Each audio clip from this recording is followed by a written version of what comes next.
আদা নহৰু জলকীয়া মাংস অনুযায়ী সকলোখিনি মই কাটি ল'লোঁ ধুনীয়াকৈ ধুই ধাই।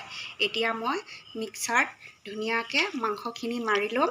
তাৰ লগত গোটেইখিনি মিক্সাৰত কৰি মই ম'মৰ কাৰণে সাজু কৰি ল'ম। মই আজি ঘৰত ম'ম' বনাম। এইখিনি আদা নহৰু জলকীয়া একেলগে মিক্সিত মাৰিলোঁ। এইখিনি পিঁয়াজখিনি মাৰি ল'লোঁ। আপোনালোকক আগতে থালিখন দেখাই লৈছিলোঁ যে সেইখন থালিয়ে হয় আৰু এইখিনি মুৰ্গীখিনি হয়। এইখিনিও ধুনীয়াকৈ গুড়ি হৈছে, দেখিছে কি ধুনীয়াকৈ মিশ্ৰণটো কৰি ল'লোঁ। সকলোখিনি একেলগে এতিয়া মই সানি কৰি ধুনীয়াকৈ লৈ ল'ম মোৰ থালিখনত। তাৰপিছত মই ম'মৰ কাৰণে এইখিনি ময়দা লৈছোঁ। তাৰ অনুযায়ী নিমখ আৰু পানী দি পেলাই মই এইখিনি ধুনীয়াকৈ খচি ল'ম। ধুনীয়াকৈ ম'ম' বনাই আপোনালোকক আকৌ দেখাম। লাড্ডুটো দেখিছে, পিঠাটো মই এইটো ম'মৰ জোখত দলি ল'লোঁ। তাৰ পৰা মিশ্ৰণখিনিৰ পৰা চামুচখনে এনেকৈ পেলাই মই দিম। দি পেলাই তাৰপিছত ম'মৰ কাৰণে মই ভাজ দিম। প্ৰথম মই ম'ম' বনাইছোঁ, চাবচোন আপোনালোকে।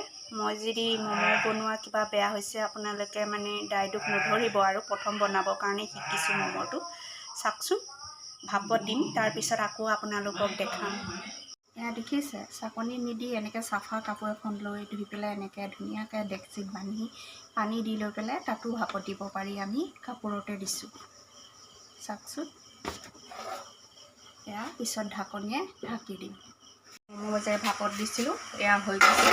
মই এতিয়া এই ভাপত দিয়া ম'ম'ৰকেইটা এটা এটাকৈ ইয়াৰ প্লেটত উঠাম।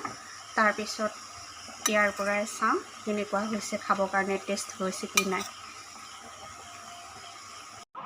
এয়া চচ, বিলাহী চচ, এয়া দি পেলাই খাবৰ কাৰণে লৈছোঁ। এই মাত্ৰ যে বনাইছিলোঁ ম'ম'খিনি, এয়া চাওক খাই কেনে টেষ্টি লাগে। চচ দি আপোনালোকেও খাই চাবচোন।